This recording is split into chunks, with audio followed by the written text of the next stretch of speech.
We are now standing in the bedroom that has been set up as though it was in the year about 1850.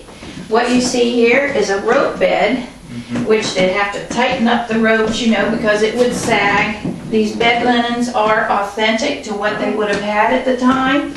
And did you ever hear the expression sleep tight and don't let the bed bugs bite? That's where it comes from, because they sleep tight, tighten the ropes, don't let the bed bugs bite, which would get into the straw that they had stuffed in here. So that's where that expression comes from.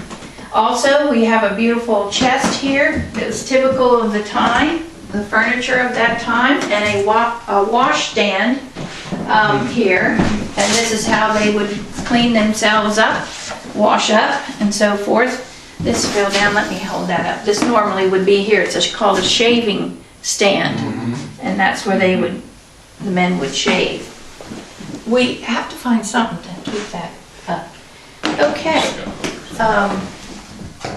And then the other rooms are pretty much used for storage at this point. We'll just walk through as long as there's battery left. This is the back bedroom, and we are storing some of our collection here. And then we have our, what we call baby room, which is the smallest room in the house, but is housing our more important pieces as well. Some of the Hubley toy exhibit, maps, plans of the house, various posters and things that we get. This is where, again, I know it's There's some of the old bottles that were dug up. This is stuff we should, as we can, one, find a protective space for, fire safe, something to that effect. The most valuable parts. Well, we have the fire alarm system, but we can lock this door, which is why we put the more valuable stuff in here. Well, yeah, my thing is, in having seen a potential disaster in the making, when the archives almost got flooded at the Historical Society, how much you have to be cognizant of that fact. So let's keep on with the tour information that you might need. Oh, okay. Just want to mention that this is the front steps here, which are very steep. And again, you must tell people to be extremely careful if they want to use that stairway. Here are cabinets that were put in, we think, about the 70s, so this is not original to the house. We store our different things that we need for the house. You think in the 1970s? Yeah. These cabinets? They look like it would be older, but maybe not. They do, but There would be something there at one point. there was something that Clark said that he thought they were added in the 70s, but maybe not. I mean, that's what he thought. At Okay. least he tried to make it look sort of like it matched. Yeah. And inside of those were really just storage of, yeah. although there's some of the archaeological dig items. Yes, that, all up there that still that are up need there. identified. Anybody wants to do that. Natalie worked on that for a long time with a Millersville student, but there's still so many artifacts from the dig that need to be identified. Is this stair tread a reproduction of the style at the time? Yes, the carpet on there is a reproduction of what would have typically been on the steps. Thank you for mentioning that, Chet. And then this is the other stairway up to the attic. The attic, you kind of go through three different rooms up there. They kind of wind around, but that's where our air conditioning and heating things are up there. But again, very steep, very careful. Okay. And then last but not least, I want to reinforce that, especially as they're leaving, you know, that we appreciate their support. If they were interested in purchasing anything from the gift shop or a brick or a mug, we'd truly appreciate it. And that we have a donation jar on the way out if you care to donate. And then that's how I usually close the tour. I answer any questions they may have.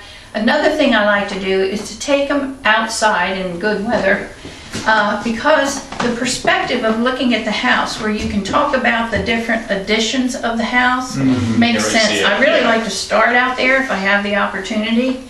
One story to tell is on the original part of the house. If you look at the stones are more rectangular and they're blue-gray in color.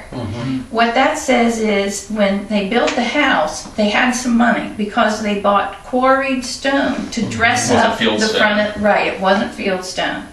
So that was important to them to dress up the front of the house. So they must have had some money to be able to do that on the original part of the house. And then I show where the second door used to be, because there was 2 doors on the front. And then if you look at the side of the house, something is still a mystery. When you look at this side over here, the stone part kind of goes down like this at the upper part, and it's filled in with bricks.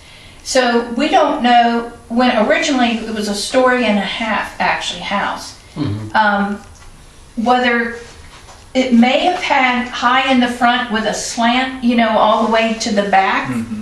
Because of the way the stone goes up so high.